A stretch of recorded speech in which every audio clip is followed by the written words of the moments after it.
Welcome, everyone. Welcome to the sixth episode of TENGRIDOME. I'm your host, Iggy. And I suppose we've had a fairly decent weekend of fights, at least boxing wise. Mostly due to dynamic, dramatic finishes. Not so much in MMA.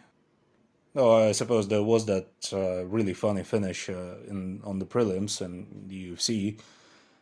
And a lot of hot takes going around, making rounds around social media, particularly on Twitter, on boxing Twitter, that is. A lot of what I would like to call overreactions to the performances. But yeah, Usyk had a somewhat alarming to some sort of performance against Derek Chisora, and in a way, came up with a bit of a showcase against James Maloney. A very impressive outing that prompted many to call Inoue the best boxer in the world, pound for pound, currently. Which is a bit hyperbolic for my tastes, but I suppose we're going to get into that later. Murat Gassiev finally had his heavyweight debut against some guy, knocked him dead with literally the second right hand that he threw. And Tank Davis demolished Leo Santa Cruz after a somewhat unexpectedly hard fight. I mean, Leo Santa Cruz is always can be trusted to show gamesmanship in any given fight. That's just who he is.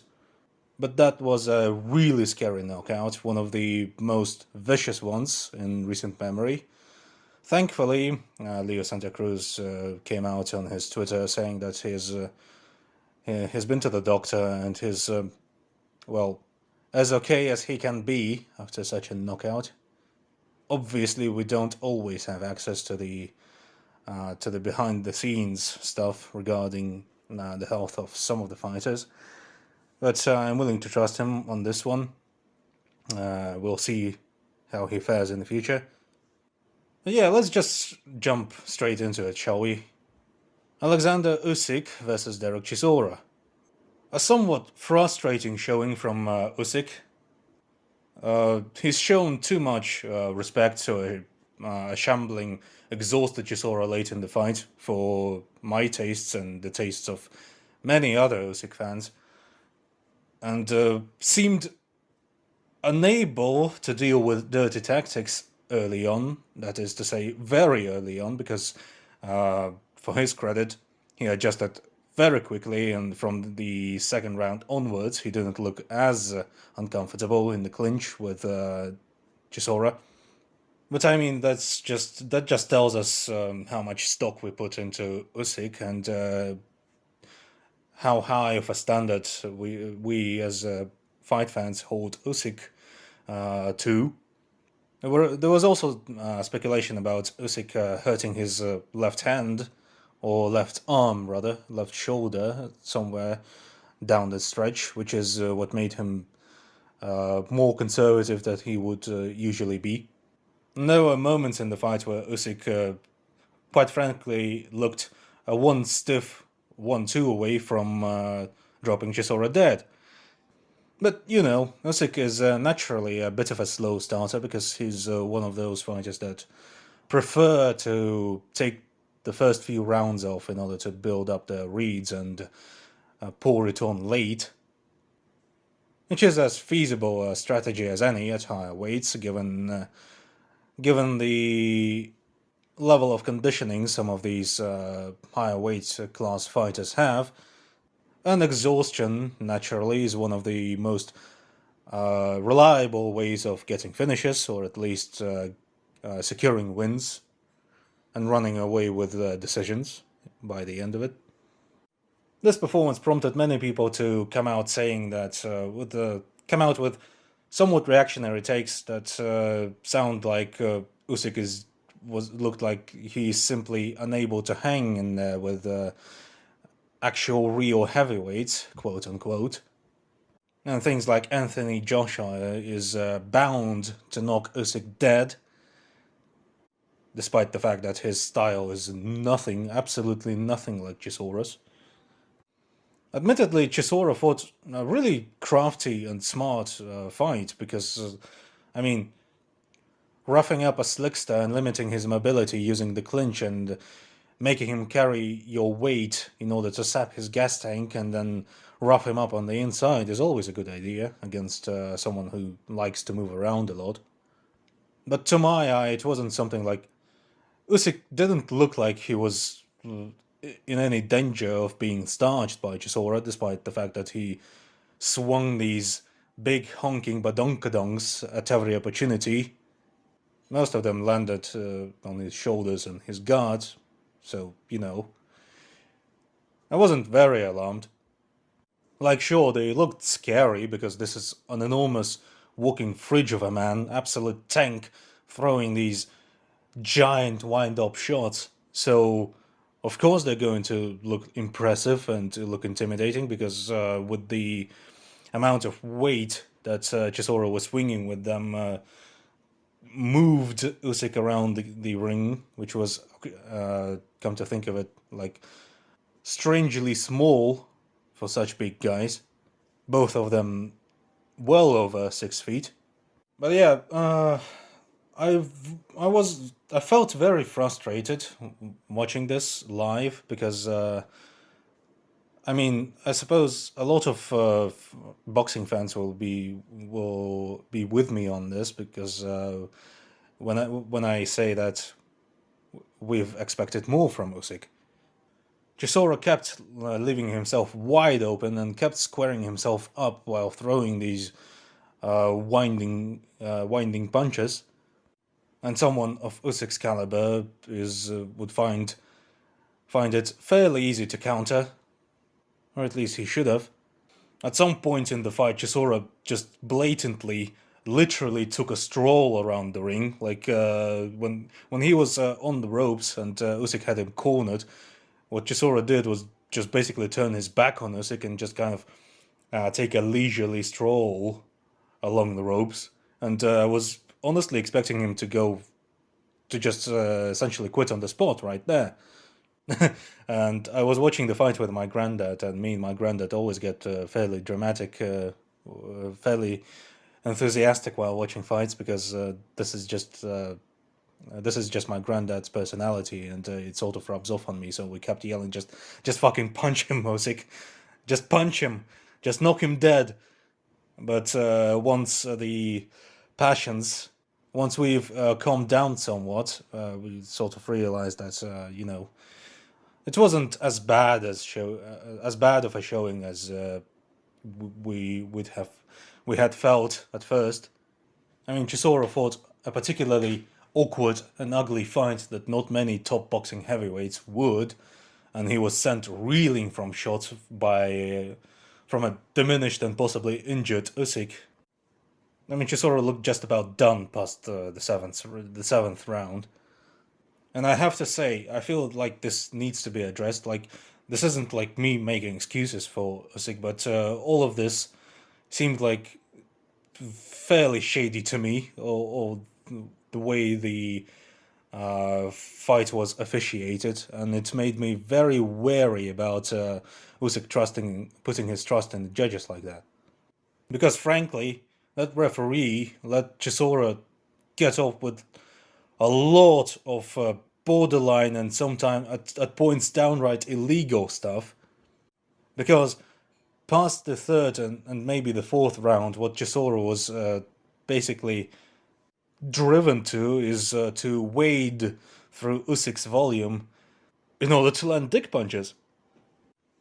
Like, if you look at the way that some of the people are portraying this, it looked like Chisora bravely waded through Usyk's volume and to get on the inside. And then he bullied Usyk there. And it was just, it didn't look like the case to me. And some of our analysts, like particularly Ryan Wagner and Philip Pacioli Marchetti, who actually recorded an alternate commentary track, which I highly recommend you go and check out. It's on our Patreon, which you can join for $3 per month. Because by all accounts, the commentary was just downright unbearable, with a lot of commentators in the commentary booth making it seem like Usyk is the one who is a stiff 1-2 away from being slept. But yeah, what Chisora did was throw one big overhand, which made Usyk cover up, and while he was covered up, Chisora would move into the clinch, secure Usyk's arm, and ring his arm to the sides in order to upset his balance, and then try and land sloppy body shots from the inside. Most of them so sloppy, in fact, that they landed, well, they were nut shots, basically.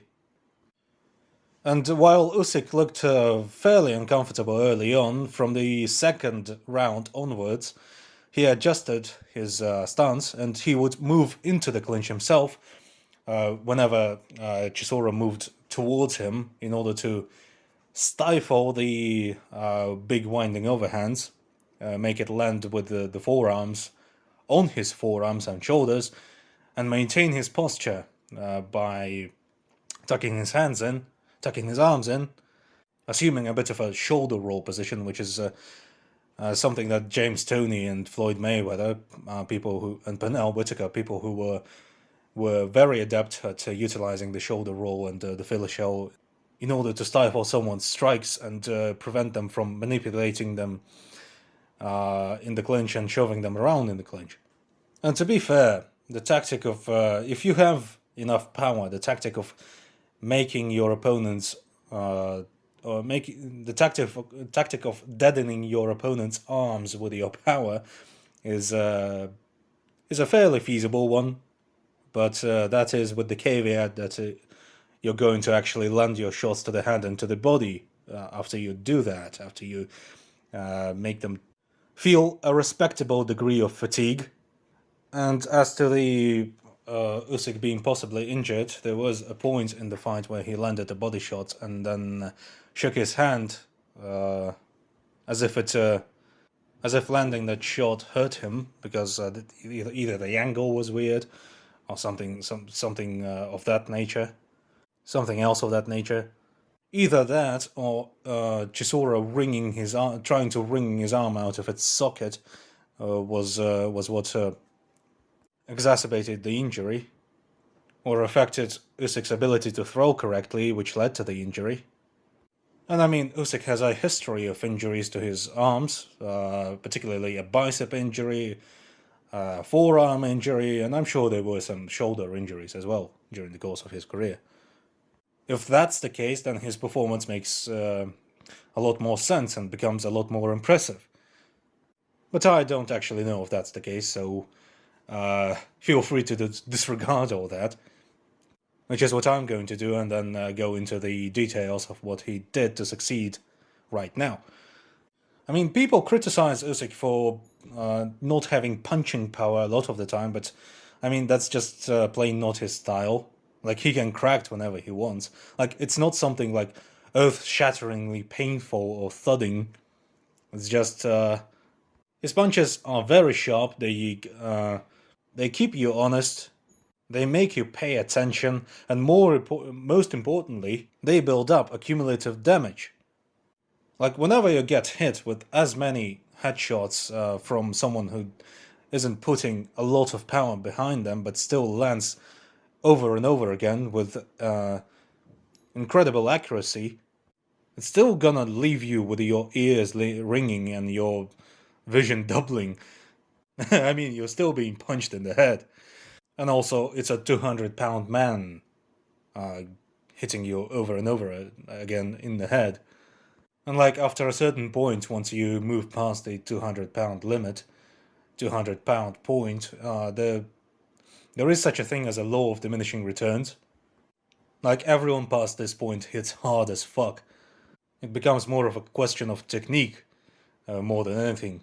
save for perhaps absolute genetic freaks like someone like George Foreman. But yeah, his movement looked somewhat affected early on with the size of the ring, which is, I'm sure, something he's not particularly used to, and Chisora stamping on his feet. And I really like the adjustment that he's made at the midway point of the fight, whenever he started feinting Chisora and moving him backwards with the feints and trying to pressure him. And he's had a lot of success doing that. Though for whatever reason he decided to be conservative. Like, he would push Chisora to the point where Chisora's back was touching the ropes with feints, not even strikes, not even volume, just feints. And then he would just watch Chisora circle away from him, like not even like pivot, and just plain just sort of walk to the side and get out of there. Very weird. But I mean, push comes to shove. Usyk still I mean, he basically took the first like 3 or 4 rounds off, and he was still competitive in them. And so those were sort of swing rounds. Even if you give them to Chisora, Usyk still has. Even if you gave them to Chisora, Usyk still has a solid argument for winning those. And then all the rest of the rounds he basically won. Like there shouldn't be any argument about that. Most of Chisora's shots landed, either missed or landed on Usyk's arms, shoulders, maybe some of them in the back. I mean, kidney punches still hurt, but they weren't purposefully landing there, so it's a bit of a... So the effect is a bit diminished. Meanwhile, Usyk landed almost every punch that he threw. And that's while going up weight classes, and Hacks pointed this out to me, like, this is very weird to him, like the fact that this is something that people used to worship Floyd Mayweather for, and this showing is used as a way to diminish Usyk's skill set and diminish his ability to fight and diminish his successes in spite of many things going against him. I mean, it's just... Fight fans are weird like that, especially boxing fans, which is something that may have to do with the sheer depth and breadth of the fan base, simply because boxing is really, really old. But all in all, I'm not really alarmed by this performance. I mean, it wasn't a particularly legacy-defining outing. Moreover, not every fight in boxing is legacy-defining. I mean, that's just how boxing works. A lot of fights are simply there to like test your prospect, test your champion, maybe put some rounds in. And this is what it was. This was a fight to further help Usyk adjust at heavyweight. So I think he did that admirably enough. I would like to see him go to the body a lot more. That much is certain. It's a sentiment that I share with his compatriot Vasily Lomachenko, because it's something that brings him success all the time, and yet to my tastes it doesn't go for it nearly as often as I would like him to. But I mean, body shots. Everyone should go to the body a lot more than they actually do. It's a problem even in boxing. I mean, this is just a weirdly low stakes fight that doesn't really decide anything going forward, and none of the top champion heavyweights in that division really fight the same way that Chisora did in this fight. Someone like Anthony Joshua isn't going to go on the inside and try to secure collar ties and rough you up there, or try to secure an underhook and then try and wring your shoulders out of their sockets. Me and Kyle, that is Kyle McLachlan, the boxing talking man himself, conversed about recently when we recorded a Patreon bonus episode that should come out sometime later this week. Check it out if you're a patron, and consider joining our Patreon to check it out if you're not, because we had a very interesting and funny back and forth concerning the fight and concerning the division picture, the divisional layout. We've also made a lot of jokes that would make someone like Ed Gallo, the wrestling talking man, very upset. But I mean, me and Kyle were both sort of horrible people, so that is to be expected. I mean, all in all, this fight sort of reminded me of that other fight that Lomachenko had with that fella. What was his name? I think it was Salidov something. Like, think he was from Kazakhstan. I think he won the Asian Games a couple of times, if I remember correctly. I think like AJ Sutherland from AJ Live and Direct pointed this out to me. Like, reminded me of this. I think we were pretty sure he moonlights as a Yandex driver. Yeah, real throwback, that man. Man, boxing used to be so much better back in the day. Everyone was more serious about actually staying humble and not just paying it lip service, not just paying lip service to the concept. Especially during the days when someone like Joe Walcott had to work in a factory all day and then fight on an empty stomach after 5 shifts in a row. Tough times breed tough people. They don't bake them like they used to. Because they... Because they had no flour back then, the harvest was bad. I am now... I am now unreasonably proud of this joke. I'm sorry. But yeah, what I liked about what Usyk did, whenever Chisora moved for the clinch, he adjusted the way that he would meet him in the clinch. Like, sometimes he would, as I've already said, he would assume the stonewall posture and just move into the pocket, and sometimes he would fish for... Sometimes he would secure an underhook right away and then upset Chisora's posture himself and not let him do it first. So this forced Chisora to muscle his way into the clinch and use a lot more energy to try and do whatever the fuck it is he wanted to do. Sap Usyk's energy by landing dick punches, I suppose.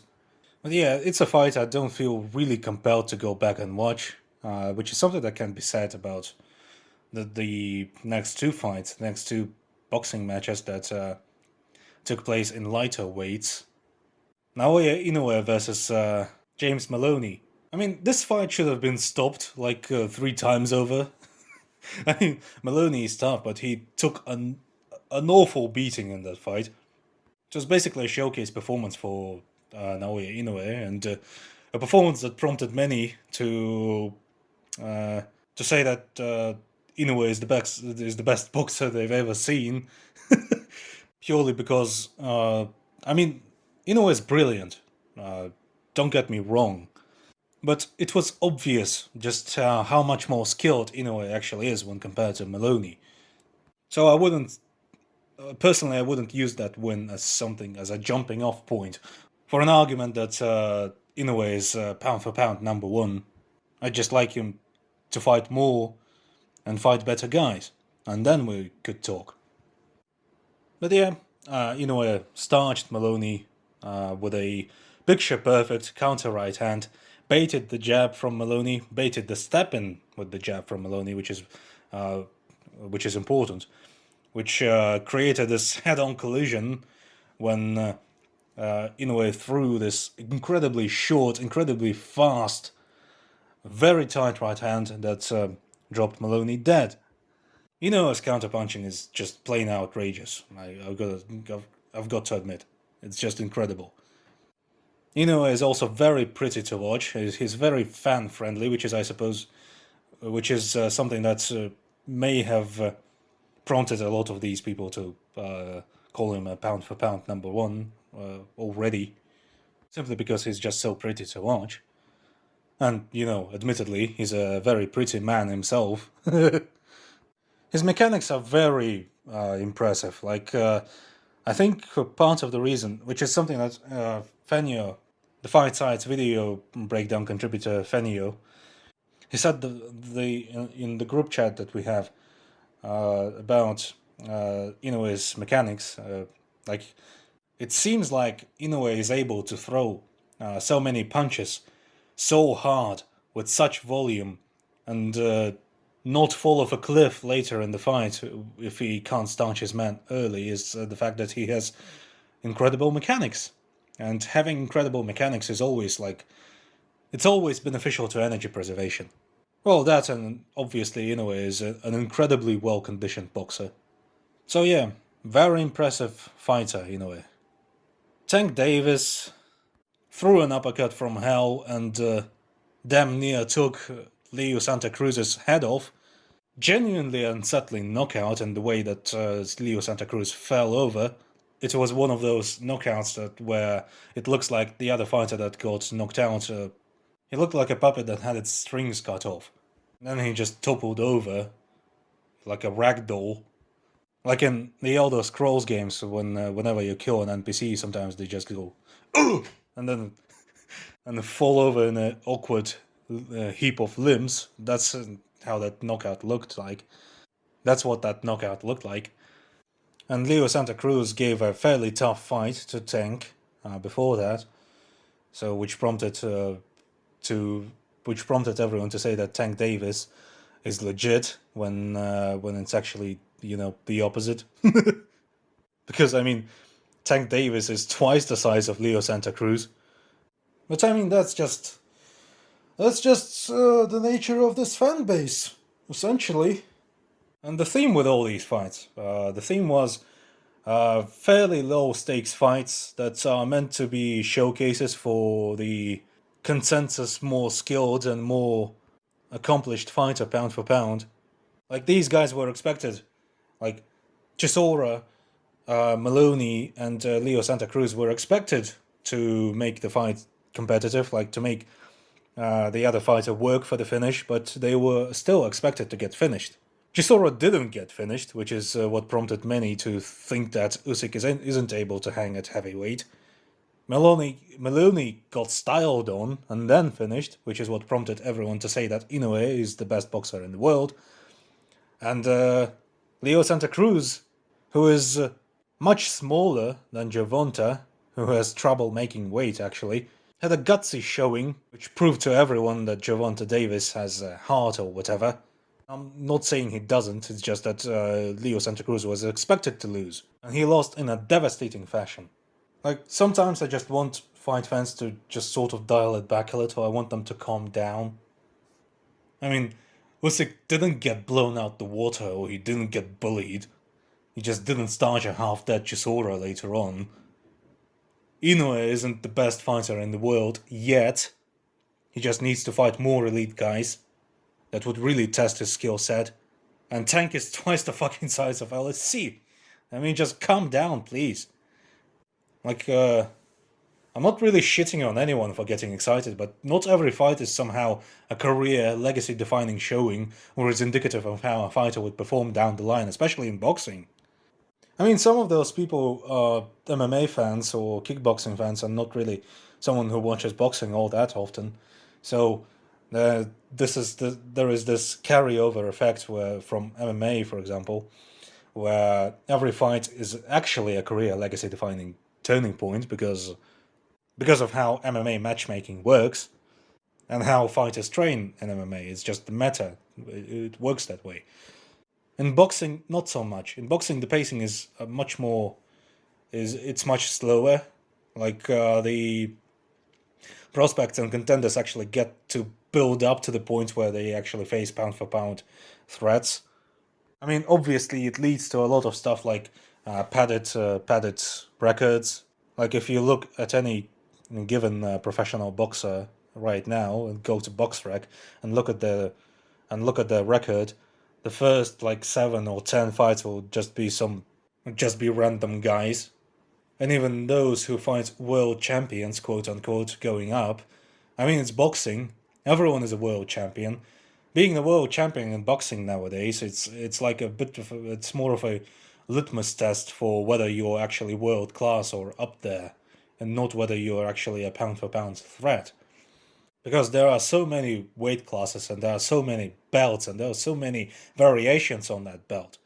It's something that Floyd Mayweather actually spoke out against by saying that it's something that hurts boxing because it dilutes the quality of the fighters in people's eyes and dilutes the weight that the belts carry, and which is something that I found very funny, because Floyd, out of anyone, is the one who benefited the most from playing the boxing meta by hopping weight classes and fighting world champions in there.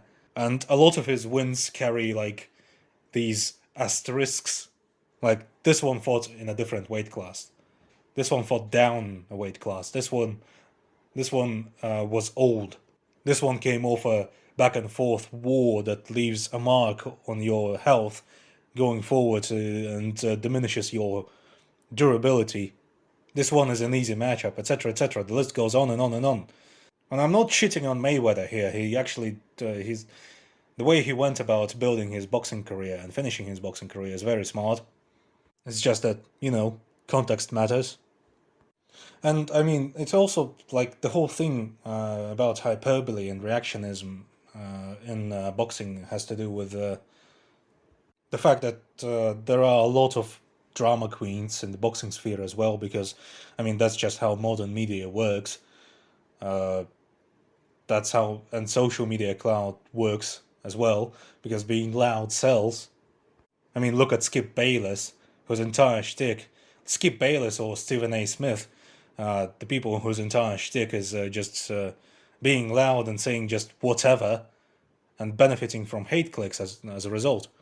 It's a grift, and people look at these prominent sports figures and decide that this is the way to go. And with the way that social media works in general, it's like Twitter, for example, encourages negative interaction. I mean, look at all the tweets that go like unpopular opinion, but, or like post your unpopular opinion on such and such fan base, post your unpopular opinion on such and such movie.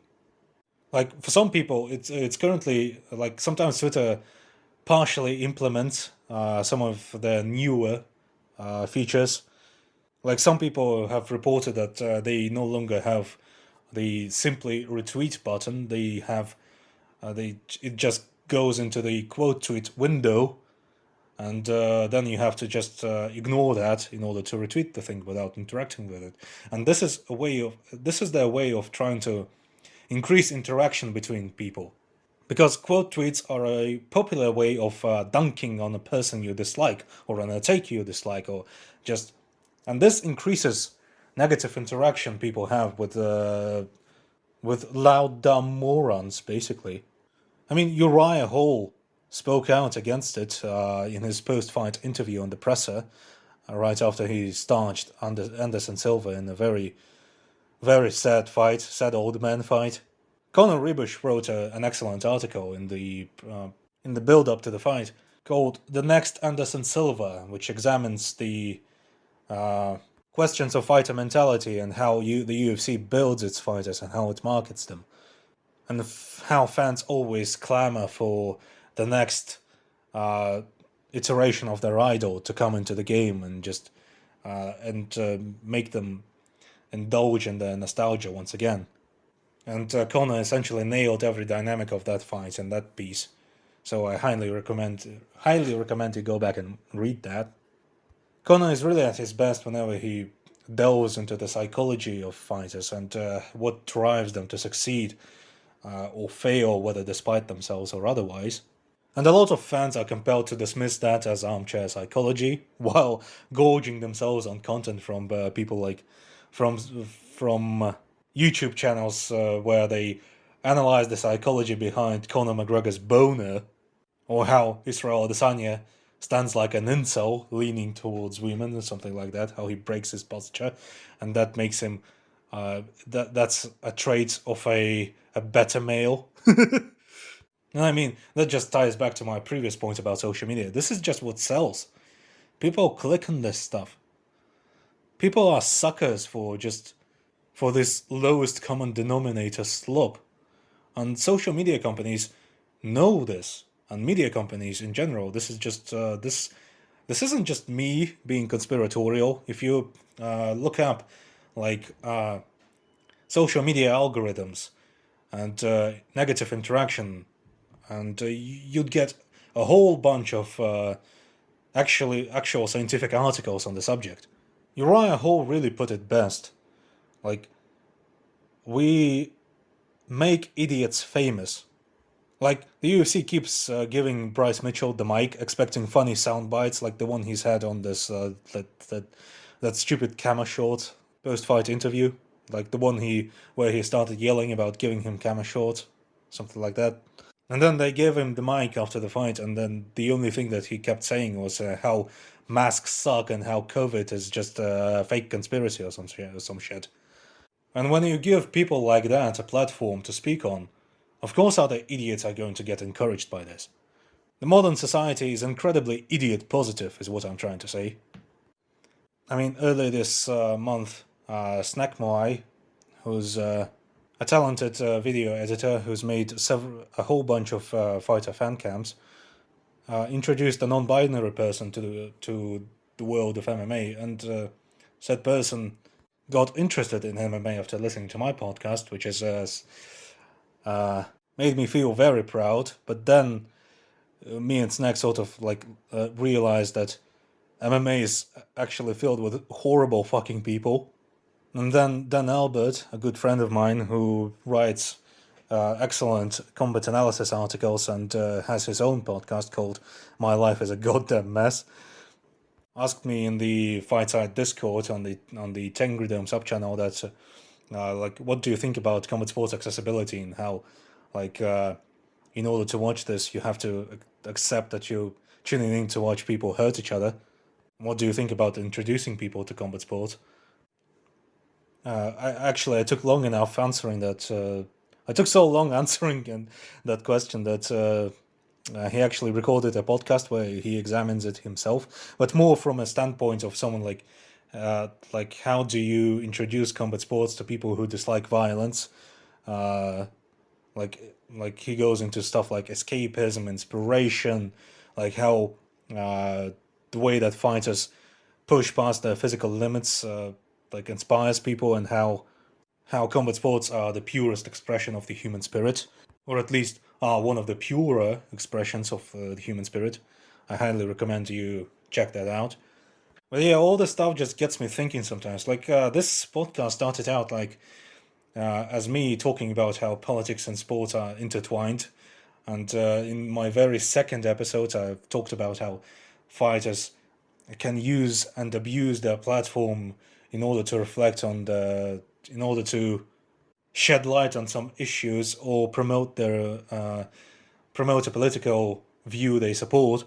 And it's such a large, expansive, and deep topic that it's going to take a long old while to actually explore with any degree of depth or accuracy. It's a question that ties to the idea of institutions and how various social institutions affect our day-to-day lives, our entertainment, everything. And like, it made me think about various historical examples. Like recently, there's been a whole like controversy with Khabib Nurmagomedov posting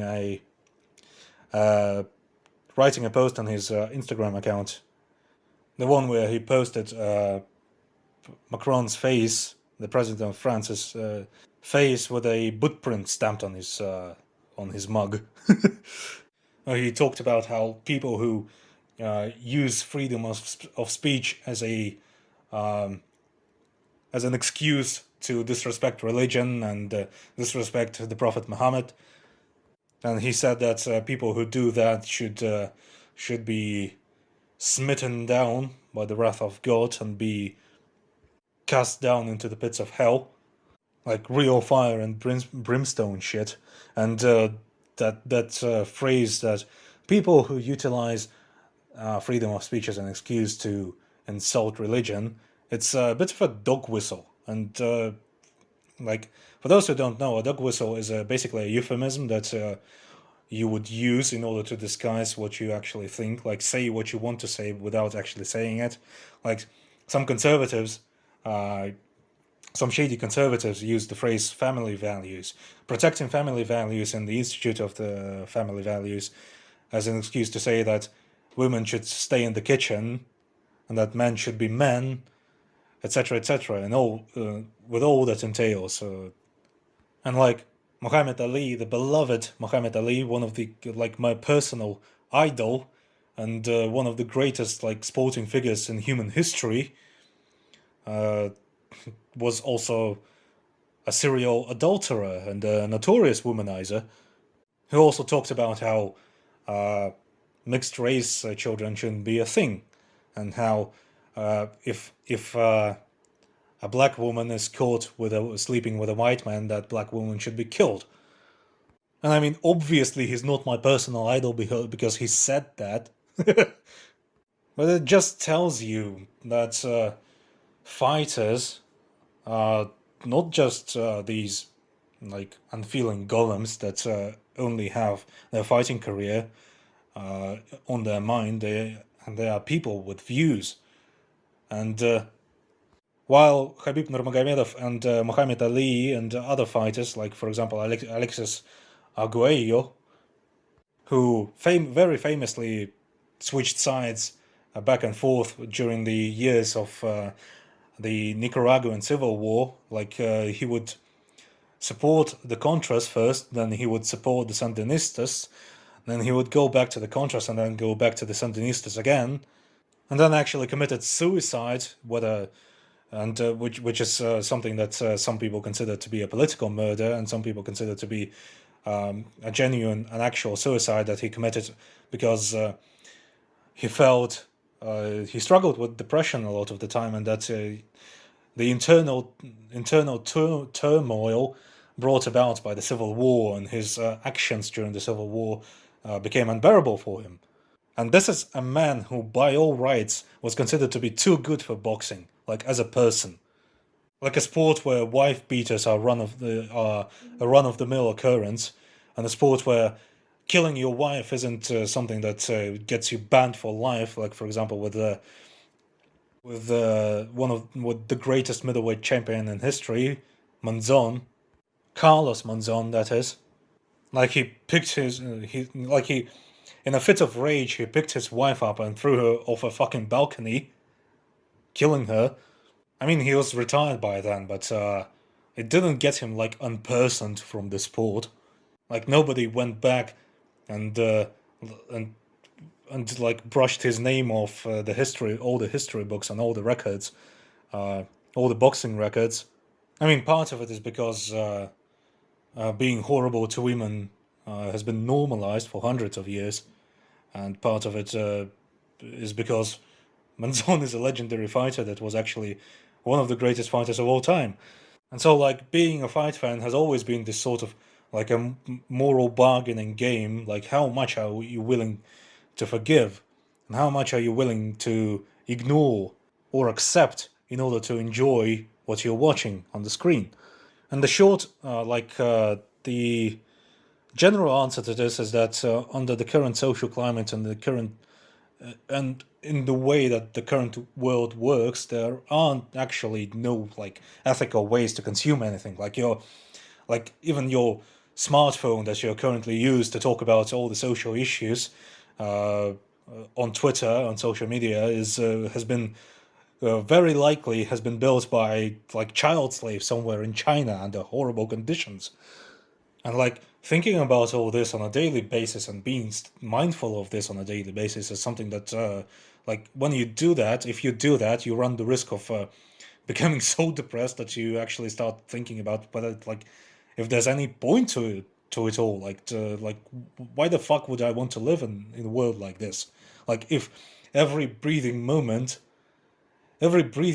moment that I have, like, in my day-to-day life, prolongs someone else's suffering somewhere down on the other end of the globe.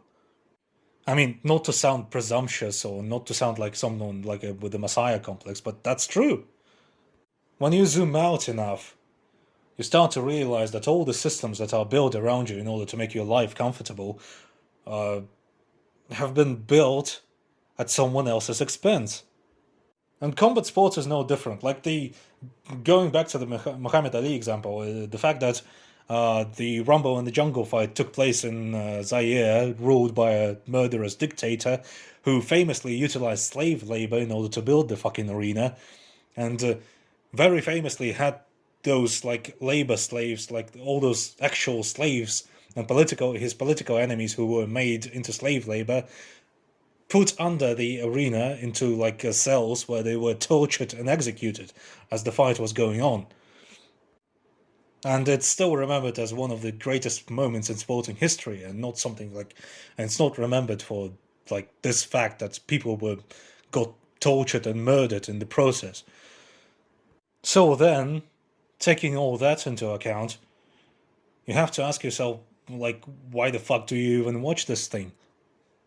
Like, why the fuck do you even indulge in all your hobbies, all your like a less gruesome example would be something like playing Red Dead Redemption 2, which notoriously was developed under horrible working conditions. The developers had to work like 100-hour work weeks in 12-hour shifts, not seeing their loved ones, not seeing their relatives, living in their in essentially living in their workplace for the whole duration of the development process. And then you give money to their bosses who facilitated all that, who encouraged all that in order to play the game.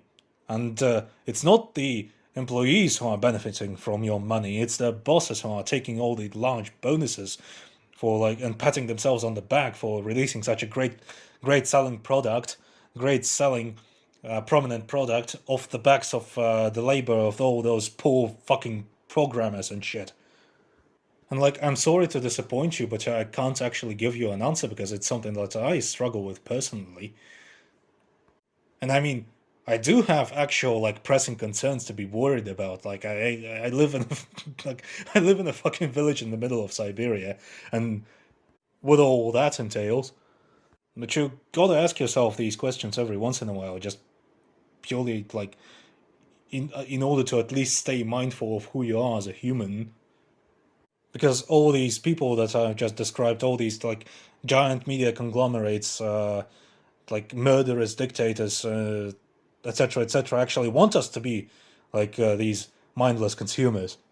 I've been given this platform by the fight site in order to talk about the culture of fighting and fighting itself. And when you think about it, all of this, the culture of fighting, or the meta of fighting, the way that the Institute of Fighting works, it's all connected to the rest of the world. It doesn't work in isolation. So I guess the end goal of this podcast is to give at least a sufficient enough answer to some of these questions, and I want to build up enough, I'm learning on the job essentially. I've never done anything like this before. I have no relevant podcasting experience. I'm learning how to edit this whole thing on the fly in Audacity. And I have no official education on these subjects. It's just something that I consider my default state of being, constant self-evaluating and constant self-improvement. And this show is a bit of an outlet for that. I'm sure that as I grow older and I would go back to these episodes that I've recorded in my very early run, I'd be horribly embarrassed for myself. But I've stated this multiple times, and I stand by my statement in that, and I hope I'm going to continue to stand by this statement, in that these are the topics that are very rarely covered in the combat sports sphere, and they should be covered if we want the fan base to actually improve somewhere down the line. Maybe not even in our lifetimes, or maybe even not within our children's lifetimes, but like everything else, when it feels like nothing means anything, the real answer to that is just who gives a shit. If it doesn't mean anything, then who gives a shit if you try to improve the thing. There are, of course, better ways to do this than just talk shit into your phone and then upload it and then put it out on YouTube, only to get lost in the endless sea of just borderline asinine shit. Like people reacting to MCU movie trailers and pissing their pants from excitement. But this is becoming a bit of a downer topic, or like a pretty sad topic, I should say, because Kyle recently pointed out to me that downer is actually a very offensive word from where he comes. But lofty goals, and I hope to meet them someday. Hopefully sooner rather than later. So I guess stay tuned for that, because it's a topic I wanted to cover for a really long time. Maybe invite some actual like expert guests over, or at least people who are more equipped to talk about it than me. Maybe hopefully I'll learn something, and maybe my listeners will learn something. That would be really cool. But anyway, let's do a quick recap of the news, and then let's wrap this bitch up. And not in the way Manzon did it. Yeah, I think it's been confirmed, already confirmed, that Israel Adesanya is going to be moving up to lightweight, which means which some people reacted very negatively towards, because double champs have been bad news ever since their conception. But I mean, it's middleweight and light heavyweight. Who gives a shit? There's nothing there. I mean, middleweight is somewhat better because there are actually like 2 or 3 guys who actually can do things and are not absolute shite at it, but the rest of the division is just and light heavyweight is even bigger. And there's legitimately no one else for Izzy to beat, so I guess if he wants, he can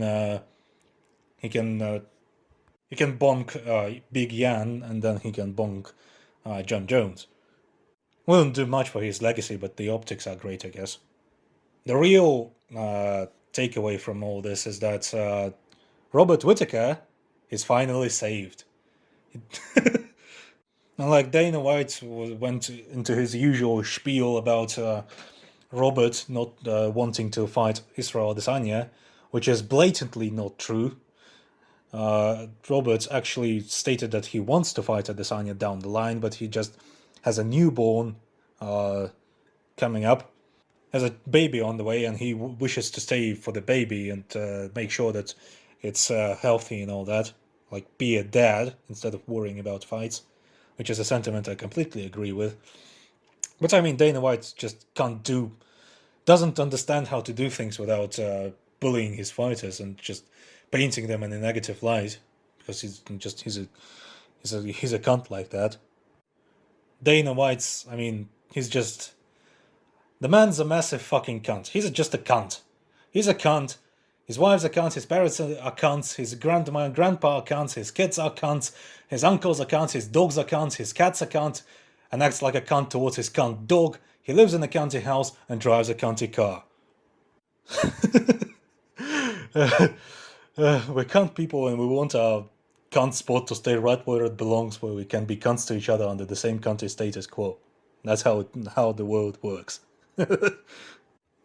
I don't actually know if Dana White's parents or his grandparents are cunts, but I mean, they spawned Dana White, so I'm sorry.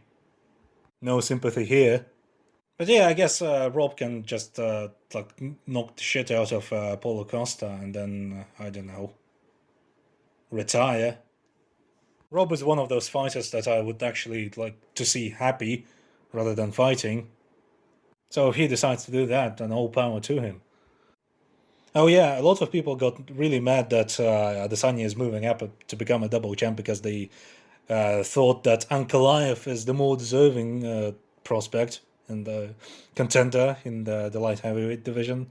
And I mean, this whole Ankalaev standing is just downright weird to me. I don't understand it.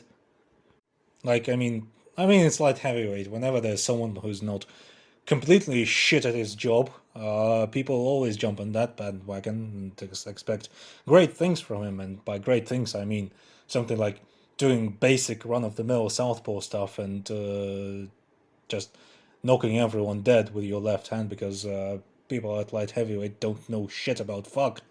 Like I've talked about how in MMA, like every fight is potentially legacy defining, but it's not really the case at high weights because those weights are a bog, a void of nothing. Like nothing ever matters there. Like Stipe Miocic is fighting Ngannou for the second time, and it's like you look at all this stuff and start feeling like Rust Cole. Time is a rectangular octahedron. Oh well. Next up, this week we got Thiago Santos versus Glover Teixeira. I'm still trying to wrap my brain around the fact that this is a fight that's actually happening. We also have Andrei Arlovsky versus Tana Boza as the co-main. So I take back everything I've ever said about saying the void no and living to fight another day and trying to change things for the better. I'd rather kill myself than see this. I guess Yang Xiaonan is fighting. I guess she's cool because she does Sanda stuff.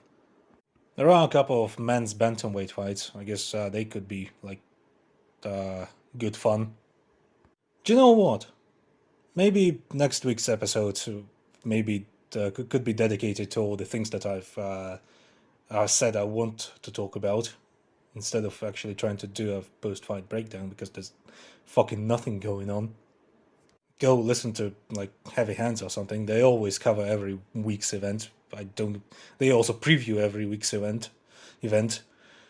I don't know how they fucking do it because if I were even forced to do that, I'd rather like stick my head into an oven rather than do that. But yeah, bit of a weird contemplative episode. This one.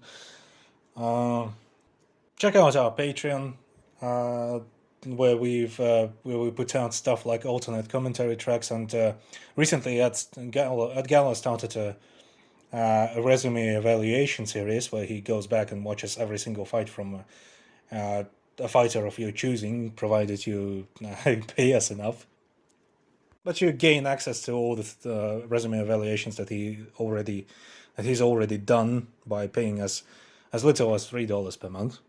$5 gets you access to our Discord, where you can ask me questions for the pod.